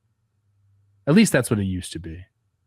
I don't know. What'd you think about this? I thought it was interesting. I thought I kind of liked it just because I thought the players all did their job. Like, if that makes sense. Logan Webb did his job as the ace facing the dude. He, after the game, was like, I don't know what you guys are talking about, kind of pretended. Like, this felt like it was like between the two teams, which is how I want these kind of beefs to go. It's like Dalton Rushing, yeah, you got caught with the camera on you saying a thing you probably shouldn't have said. You got to kind of wear that. And I get that, like, it's running hot and, like, you're having a nice year so far. The confidence is probably flowing a little bit. I think that, like, them not really, like, getting the media super involved in all this and, like, throwing people under the bus, they just, like, they hashed it out on the field, which is, I think, what you want to happen, especially in, like, a rivalry, like a very storied baseball rivalry. Rushing got his lick. Webb got his lick. It's kind of over and done with now. They're not going to play again until August, so it's going to get completely forgotten. I thought everything about the situation went as well as it could have, honestly. I'm rooting for the Giants. I am. I want to see them do well. And I agree with you. I think it is over. If they were to play more series closer together, I think maybe it would spill over. For sure. But I guess we'll see where we're at in August. If they're close and it's an intense matchup, maybe it comes back. Today's episode is sponsored by Shady Rays. Some of my favorite. They've been with us for a long time. Shady Rays are built for real sports fans like me and you.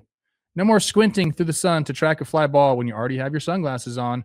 Shady Rays polarized lenses let you track a fly ball, read the scorecard, and see the ump that blew that last out call at the plate. That's harsh. Their lightweight frames won't slip whether you're at the ballpark, golf course, or watching the game outside on the patio. Here's the best part. With Shady Rays lost and broken protection, if you lose or break them, even right after you get them, Shady Rays replaces them. No drama, no stress, no replacement guilt, just a new pair headed your way. From the first pitch to the final out, don't let the sun mess with your game. And we've teamed up with Shady Rays to bring you an exclusive offer. Head to shadyrays.com and use code TALKIN50 for 50% off 2 or more polarized sunglasses. That's TALKIN50 for 50% off 2 or more polarized sunglasses. Try for yourself the shades rated 5 stars by over 300,000 people. Twins Mets. Oh, let's Congratulations, do it, bro. Congratulations. I thought I put a bet that somebody was gonna have a perfect game this year. Like that was my sprinkle on our betting episode. I thought Noel McLean was gonna do it. He looks so nasty. Retires the first 15 batters, and then somehow my guy Matty Wallner breaks up the no-no. Buxton gets him, and then the Devin Williams game in the first game. That's my Twins take. They win game 1. Nice job by Sim. I think it's hilarious that him and Vientos are friends. We talked about that a little bit. Go on your Mets. We'll keep Sim and Vientos in the DMs. That's fine. Game 1 has kind of been the Nolan McLean experience. Looks like the best pitcher in baseball for 5. Gets hit a little bit in the 6th, and it costs the Mets a game there. I'm not going to blame that loss on Nolan McLean. Mets got to hit Simeon Woods Richardson a little bit better there. That was a tough L. That was L number 12 in a row. It felt like the game that the Mets were going to turn it around on. Lindor had the big home run, and then Devin Williams in New York. I mean, Trev, I got to say this to you because I know you'll be with me. I have Jimmy O'Brien, Jomboy, in my face at the office every day with the biggest grin on his face going, I feel really bad for you guys, man. That's tough. I feel really bad for you. And I'm just not buying it. And no one in the office is. And I got to wear that every day as the lone Mets fan in the office. But they do win the series. They saved my sanity. Did you know that our coalition, Trev, JM Mets, we went to the Wednesday game and we saved the season? You heard about that? I'm actually mad at you for that. Why are you mad at me? Because we saved the season at your expense? I need my Twins to go. I mean, I'm kind of like, the face of the Twins right now. I'm putting it out there. I'm riding behind Tom Pohlad. I'm helping Matt Wallner with his swing. That hasn't really helped early on in the season. So, a lot of things are on my shoulders there in Minnesota. A little bit.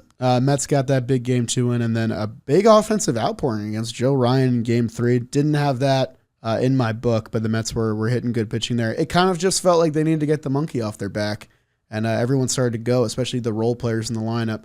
Juan Soto and Francisco Lindor play together for 5 innings. Francisco Lindor is now out for probably 3 months. So, Mets fans. You think he's faking it because he doesn't like Soto? That's got to be it, dude. It's got to be it. It's like you're on it. You took the words right out of my mouth, man. I don't want to get into any Mets clubhouse drama. Part of me thinks it's so exaggerated because they're in New York. Mm-hmm.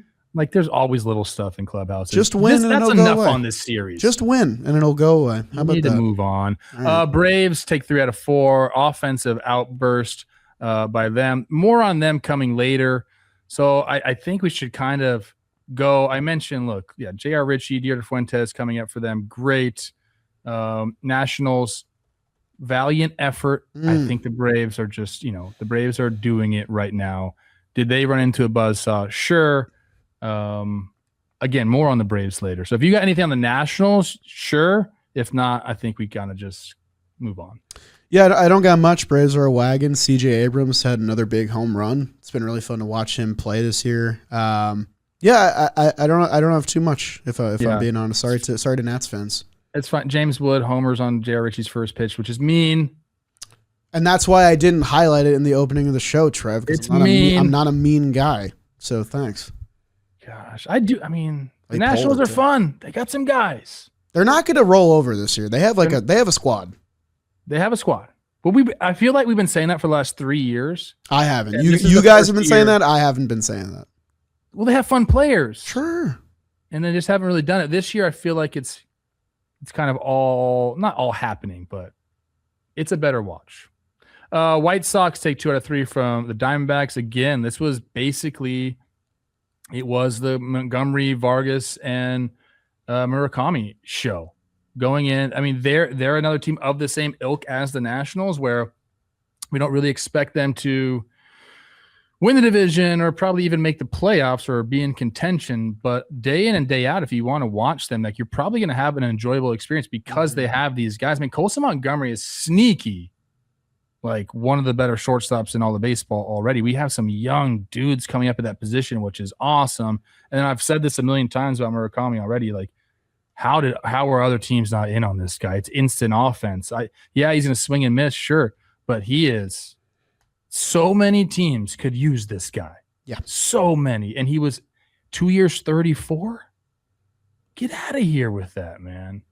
And 5 straight games to the homer for him. He's hitting velo. That was the whole thing. And I'll be real. I was doubtful about that because I did my due diligence. I did a whole video on him.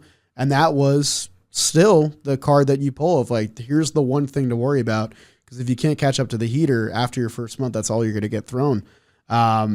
Those 3 guys make that lineup really fun to watch. And they're a nice, strong sign for the future. Diamondbacks pitching got kind of lit up in this series after a nice start to the year. Paul Sewald with his first, blow up in a little bit. He was like leading the lead in saves for a while there. Good for him. Good for him. Like going back home, going back where he's most comfortable. And like, he's super nice as well.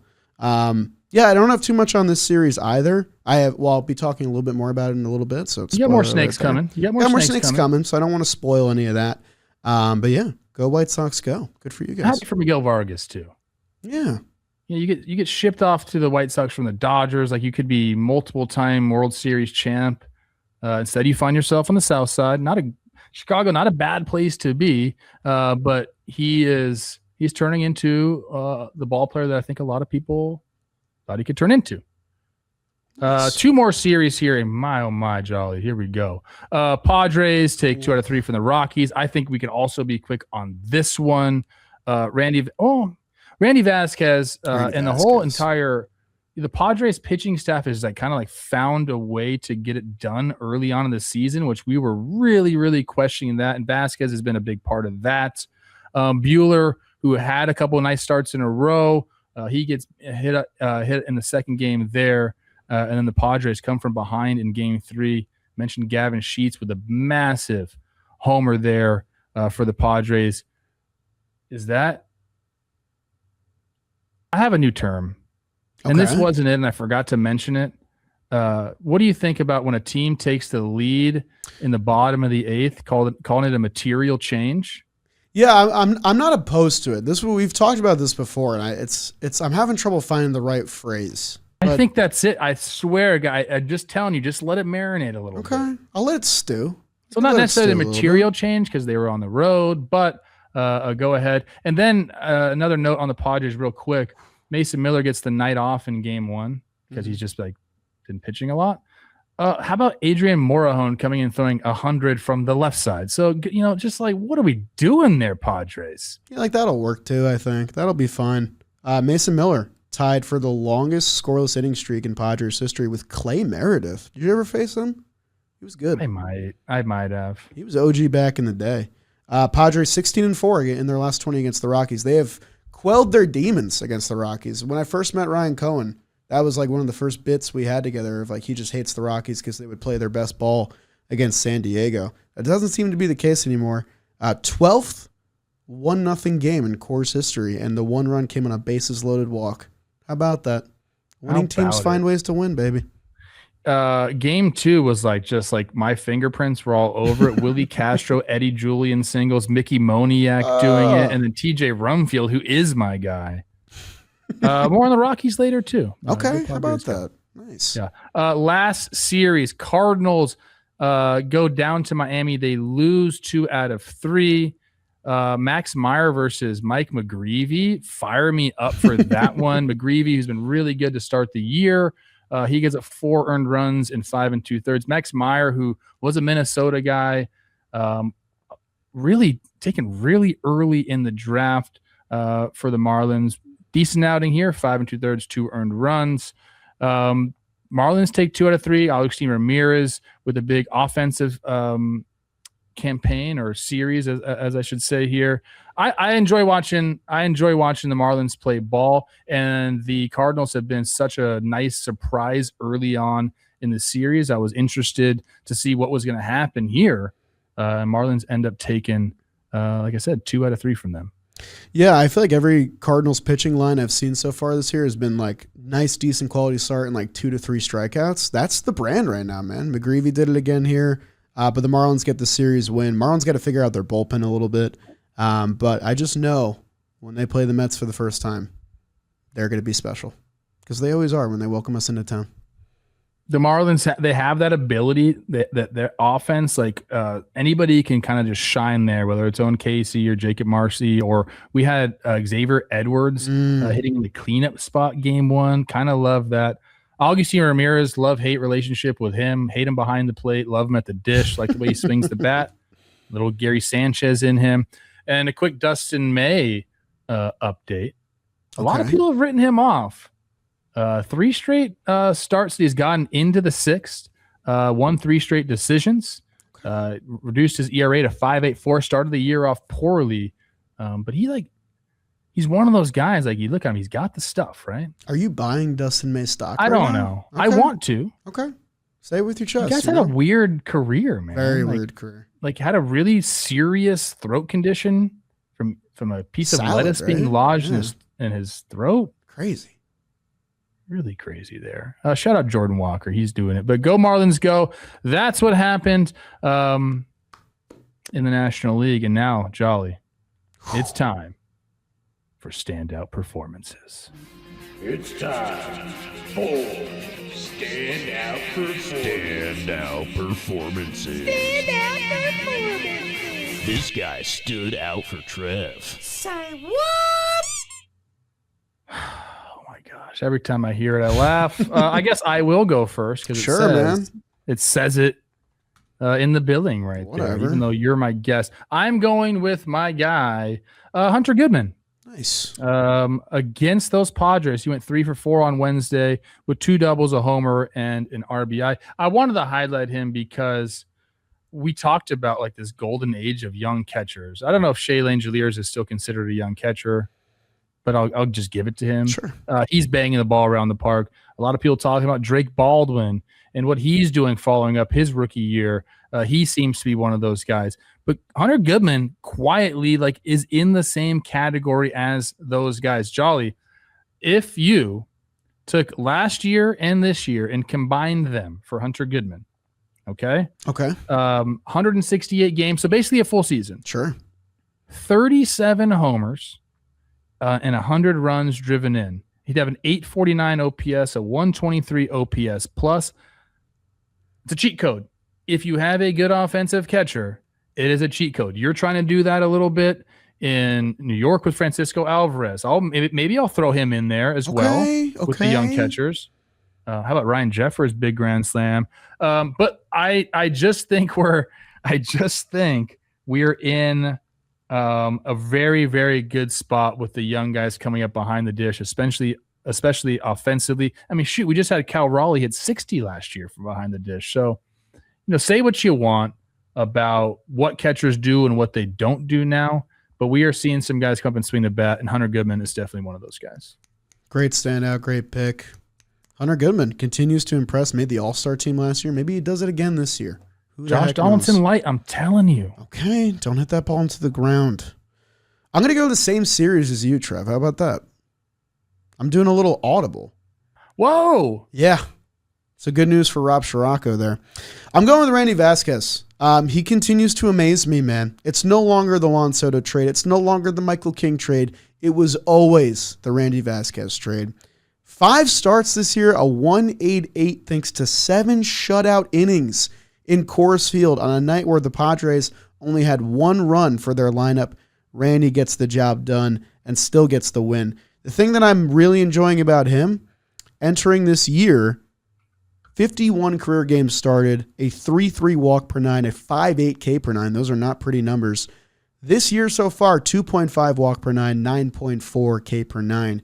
He's becoming an ace, man, right before our very eyes. And Padres pitching was the question mark going into the year. Someone needed to step up. I think a lot of people were going to put that pressure on full pension Piv and Michael King. And instead, here's Randy Vasquez, 5 starts into the year, leading the charge for the Padres. You ask Ryan Cohn, who's getting the ball in game 1 of a wild card series right now, I think I know his answer. And I think it's good old Randy. So shout out him. He gets my standout. Love that for Randy. I still like me some Michael King. Of course. I think he has the ability to really just shut teams down. I guess so does Randy Vasquez at this moment. Nice standout. A lot of guys could have been chosen. You want to talk about, how about Luis Garcia Jr. of the Nationals? How about Nolan Arenado and Corbin Carroll? How about Nolan Schanuel? Schanuel. You could have talked about Tyler Mahle. Could have said more about Carlos Cortez, my guy. Let's see if any of those guys are on in Fuego. Dirt nasties on Fuego. That means I'm on fire, baby. Like Waco. It's time for In Fuego, powered by Amazon. Just like how Amazon is there to save the day when you're in a pinch, we're talking about the guys who have been doing everything they can to save their teams this past week. Jolly? Trev, your fingerprints, man. Mickey Moniak, your rocks, maybe? Or is it becoming your rocks? You and Kels. 7 for 13 in the series, 2 dubs, 2 Yo, hold on. homers. What was up with freaking What? the Rockies mascot shooting a shot at Mrs. Mets? I'm sick of it. This is the second year I'm in a out row, on man. that. Second Don't year be in a row. ruining Did you see what our relationships? socials team put out? Unbelievable what our socials team put out. Rob, pull it up. I just know this was Kev. I just know it was Kev. This is crazy. This is crazy. We love on this show. We They're love trying to love, break even up when a the love marriage. is wrong. We love, Trev. You know Dinger. what? I'm so out on that. I'm out on dinosaurs in general. First Wow. of all, what kind of dinosaur is that? You know, I couldn't. It's Stegosaurus. That'll be my shot. Triceratops. My bad. You're an herbivore, bro. Get out of here. Go ahead, Jolly. Dinger, you're on my list. Watch out, man. Seiya Suzuki. I mean, what an amazing signing he's been for the Cubs. Just does it every year. 7 for 13 in the series against the Phillies. 3 homers. Starting to come on a little bit for them. Cal Raleigh, speaking of starting to come on, 3 homers in the series as well. All solo shots. 4 runs scored. James Wood also hitting 3 homers in his series against the Braves. No one else was showing up in that lineup besides C.J. Abrams, though. 6 opposite field home runs already this year for James Wood. That is unbelievable. Big one here, though. The Cubs have been waiting for Michael Busch to wake up. It might finally be happening. He went 6 for 18 against the Phils. 2 homers, 7 RBIs. He entered this series hitting just .454 on his OPS, a 164 batting average overall. They need him to go. Speaking of going, Michael Harris II, no first half slump this year. On the week, he's 13 for 23 with 4 home runs, playing premier center field defense. Braves fans, my goodness, you guys have it good. Dalen Lyle, 8 for 22, 2 doubles, 3 homers in the week for the Nationals as well. I disrespected him. My bad, bro. It's you, it's CJ Abrams, and it's James Wood. Ian Happ, our guy, 9 for 26, 3 homers and 6 RBIs, 10 runs scored, and immaculate defense in left field. He does it all. And then Kurtz, Common Nick bringing up the rear here, 7 for 20, 3 homers, 9 walks on the week. Are you kidding? And a stolen base in there because why not? He's now drawn a walk in 13 consecutive games, just 2 shy of the franchise record held by Ricky Henderson, of course, back in 1993. Trev, that's who's in Fuego. Phenomenal job, Ollie. Ollie, take that's it. one of my best friends. I'll take Jolly.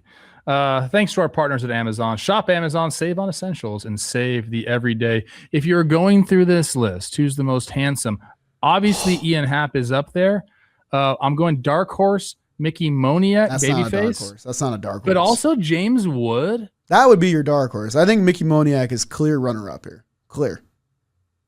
James Wood is like that other guy. Gosh, I think I know his name. I might mess it up. Okay. Jacob Elordi. No? You think James Wood and Jacob Elordi look alike? Yeah, because tall, like good-looking dudes, like Trev, clothes I look don't good know. on them. This is a stretch, Trev. No, okay. I feel like you watched that Euphoria clip too many times. I have not watched Euphoria ever. Okay. In fact, Olivia just said, "Hey, we should watch Euphoria." I don't think you watched should. the season. I don't think No? you should. I don't think you should. Maybe shut it down. Rob's pulling it up right now. I don't What know are if we I have doing? these two looking alike. What are we doing? This is a stretch. Let's see. I didn't say they looked alike. I think said you same said they vibe. looked. Oh, Rob's about to put you on blast, dude. Hang on. Rob, find a way. Bang. That's not a good picture of James Wood. It's tough. That's a tough picture. I mean, okay. Let's just move on. Trev, what's your Wikipedia picture? Do you like your Wikipedia picture? No, Joe. You know. I don't even You know. know. And guess what, guys? As they're doing this, I'm going to That's a let you good in on picture. something. We ain't doing batters who are struggling on this episode. Jake is gone. That's his thing. Hey, Hopefully you're going low out there, pal. All right, hit him straight. Robbie Sirocco, biggest sandbagger I know. come on. You know that's not true. We will not do batters who are struggling, but we will do the IL segment, which I will take. Placed on the IL, Mick Abel of my Minnesota Twins, right elbow inflammation. I think they think it's good. No structural damage, 2 to 4 weeks. Edwin Diaz, tough one for the Dodgers. Loose bodies in the right elbow. That's a 3-month thing. Brendan Donovan, left groin strain, hopefully for a minimum stint. Jonathan India, left shoulder subluxation. Ouch. That one comes back to bite you, man. Once you do it once. Sonny Gray, right hamstring strain, 3 weeks. He spent multiple stints on the IL with that hamstring in 2022 and 2024. Raisel Iglesias for the Braves hasn't stopped them because they got Bobby Suarez back there. Right shoulder inflammation, 3 weeks for him. Daniel Susak, just as he was going and like taking playing time from Patrick Bailey, who, by the way, I don't even think we mentioned his 3-run homer in the entire segment. He just goes up top and he's like, all the demons are exorcised, and we didn't even mention it, Jolly. That's our bad. All about Tony Vitello. He wants it all about him. That was all you. I never said his name. That's my fault. Right elbow ulnar neuritis, 2 to 3 weeks for Susak. Taylor Trammell, left groin strain and a big one, out a month or plus. You mentioned Wyatt Langford. Gosh, there's a lot of people. Yeah. Right flexor strain for him. That's TBD. JT Real moved to lower back spasms, hopefully a minimum stint. He's getting up there in age. Where are the knee savers, bro? Where are the knee savers? Nobody does that. Can you imagine? I only call it with knee savers. Who are these guys? I don't know why people hate knee savers, especially crazy. now. You don't even notice them. It's fine. Huh? Like, you don't even like see them on the broadcast. No, come on. Catchers. Is it like a pride thing? Oh my gosh, yes. It makes so much of a difference, dude. It's like training wheels on a bike, essentially. Like, I think they should do it. On my team, everyone's doing it. That's right. That's right. Chalk it up. Dylan Dodd, left thoracic spine inflammation, reliever for the Braves. Robert Garcia of Texas Rangers, left shoulder inflammation. Your Francisco Lindor, left calf strain, out a month or more. Do know that he's going to be down for a while, is the quote from Carlos Mendoza.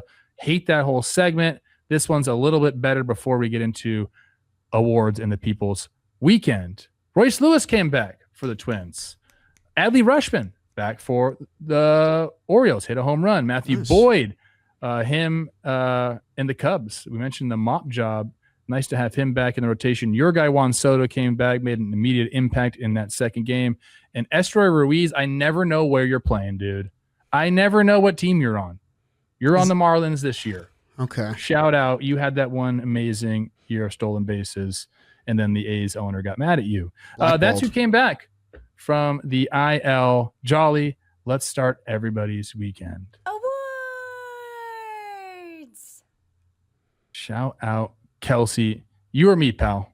I'll take it. Go ahead. You've been yapping a little bit. I'll give you a break. Trev, you're going to like this one based on what I know about you.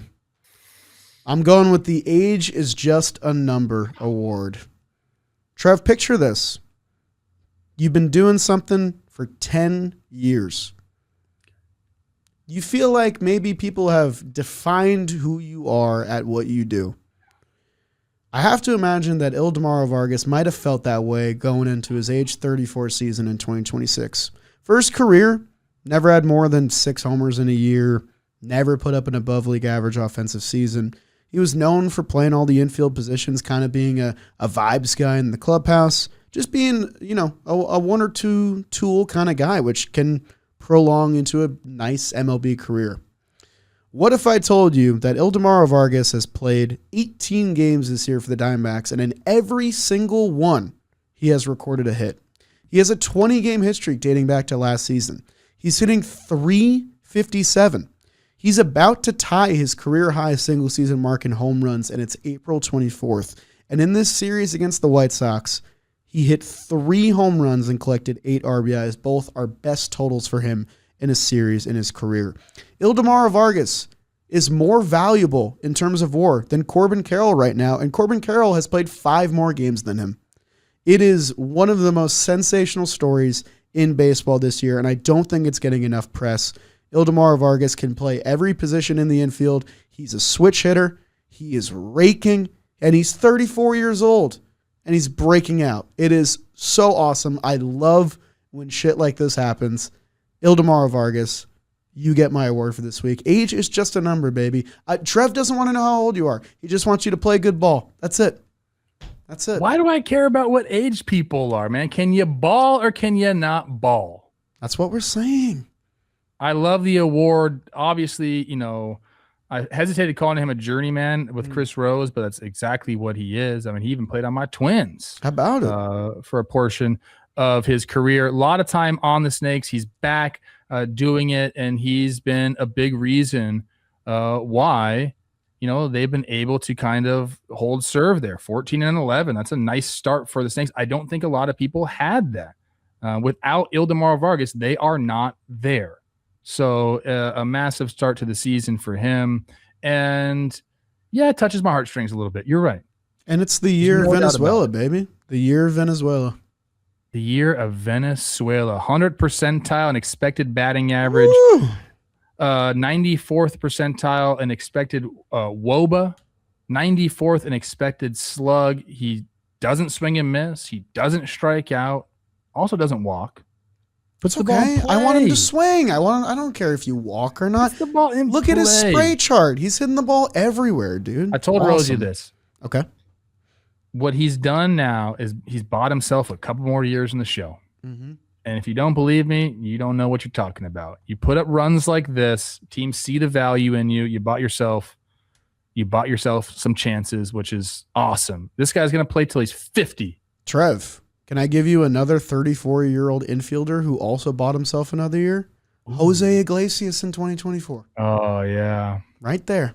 Good Start rapping, dude. Start doing pop music. You never know. Nice award. Thanks. My award is called the Luda Award. Okay. Because it's all about the A-Town. A-Town, stand up. Some of the best early 2000s rap, I mean, obviously just came out of Atlanta. We're talking Outkast. We're talking Luda. There's other people. I'm not going to be able to name all of them people, but I guarantee you I know all the lyrics to their song. And when I was younger, probably didn't know what any of those lyrics meant, but I sure sang them. Okay. And here's the thing. When you become a parent, Jolly, you're like, you don't even want to play curse words for your kids. Like on the radio, you hear a curse word. Oh, Sue, sorry. Let me get the edited version. I didn't grow up like that. I was banging out Bone Thugs and Harmony on a CD player, talking about like killing everybody and red rum and sawed off shotgun, call it Leatherface. Like that was 10-year-old Trev. Sure. I turned out fine. I think so. I'm living like a 99th percentile simulation. I am. I know it. I'm grateful for it. But the A-Town rap was part of that, man. Definitely my high school years. And Atlanta is shining once again. The 2026 Braves are off to a phenomenal start. 18-8. A lot of people, including myself, I didn't write the Braves off, but it said, here it comes again. Because last year they dealt with so many injuries that derailed the season. And really, if you go back, last couple years, 2024, they won 89 games, but that's not up to the standards of the Braves. The year before that, 104. Year before that, 101. So they took a big step back in 2024, end up losing the wild card to the Padres. They get swept 2-0. Last year, 76-86. Last year of Snitker there. Not blaming it on him, just saying. Walt Weiss comes in. The entire vibe has changed with the Braves this year, and a lot of it has to do, obviously, with the players. Drake Baldwin leading the way offensively for them. Matt Olson kind of back to doing what he's doing. Both those guys are mid-9s OPS right now. You talked about Michael Harris coming out, 920 OPS for him. So he came on at the end of last year. Like you said, slow start. This year starting out with a banger. There's like some magic going on with Dom Smith there. Like he's had some big swings. I know you're familiar with him. I love Ronald Acuna hasn't even really got going yet, and he will. I promise you that. Same with Austin Riley. They have a bunch of guys right now that are carrying the team, and they also have a bunch of guys who will carry the team. The offense is going to be fine. I think a lot of people were still questioning that pitching staff because we started the year out with some injuries. Spencer Strider out right away. We also talked about our guy Hassan Kim gets hurt in the offseason. So we're like, oh man, it's just happening again with these Braves. Hasn't mattered one bit. Bryce Elder has been incredible. Chris Sale has been incredible. How about Martin Perez and what he's been able to do? Talk about turning back the clock. He's 35 years old. I love they brought in Robert Suarez because now you have Iglesias on the IL and you have a built-in closer right there for you. So the entire team is just absolutely going off. They bring up these young guys now to pitch to, with our guy J.R. Ritchie and Didier Fuentes. So you see a little bit of a snapshot into the future of the Braves, but we've known they've had this core locked up for a long time. They're not going anywhere. And I think for a couple of years, we got like a little, the Braves are dealing with stuff and kind of put them on the back burner. Not anymore. I mean, the Braves, you said the NL East is done already. I don't know about that, but I do know the Braves are going to be there. They're going to be in the playoffs, and they're going to be a problem for this entire year. I love the mix of young and old on this team, and I do love Walt Weiss as manager. I do think he changes kind of the feel of what we got going on there. And the Braves, man, just I wanted to highlight them. They are my 2021. I called their World Series team. We had a beautiful love affair back in 2021, and I think maybe we're rekindling it in 2026. So shout out the Braves. Trev, you kind of made it all about you at the end there, but I do love the award because they do deserve some love. I mean, in retrospect, hindsight's always 2020, but isn't it foolish that we thought they would just go away because they got beleaguered with injuries last year? I think the crazier thing is that a lot of the pieces of this team right now are part of like the B squad and like the depth of the team, and they're playing like stars. Like I still can't get over the start that Dom Smith has been off to, but like them getting 23 innings and 2 runs allowed from Dylan Lee and Tyler Kinley. Tyler Kinley, another 35-year-old. Like, this is just what good, like Mauricio Dubon, 111 OPS plus. This is what good teams do. The role players exceed expectations. The Braves, the reason I said the division is over, not only because of their seismic lead already, but they're going to get so many people back too. Like, they're only going to improve upon the product that we're seeing right now. Braves, they're a wagon. They have been a wagon for a while. It got a little scary, I guess, with the long-term extended guys not playing to the pedigree, but it's back to being great, savvy moves for them. Atlanta, scary. Not looking forward to playing you guys for the first time this year. No, and if a couple people are struggling, it doesn't matter because they do have such a deep lineup. Yep. If 2 people are struggling, 3 people are hot. And it just seems that way, especially early on in the season. So yeah, I'm in. Trev's in. Braves. Wow. Power episode right there. We did it, Trev. I mean, almost 2 hours. I don't even know exactly when we started, but a great one. Appreciate you always, Jolly, for filling in. You're the guy, man. You're kind of like the Atlanta Braves. You're the guy. Don't call me the Atlanta Braves, man. You're kind of like the Atlanta Braves. I can respect the NL East. them. You heard it here first. Jake sucks. No way he's golfing, right? What's he doing He's right not. now? He better not be golfing. It's fine, dude. We have a very lenient.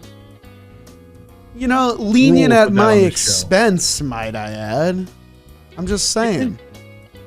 I like filling in on the show. I'll just leave it at that, all right? I like it. It's the big leagues. It's fun. But Jake does suck. He better not be I gotta go to golfing. baseball today.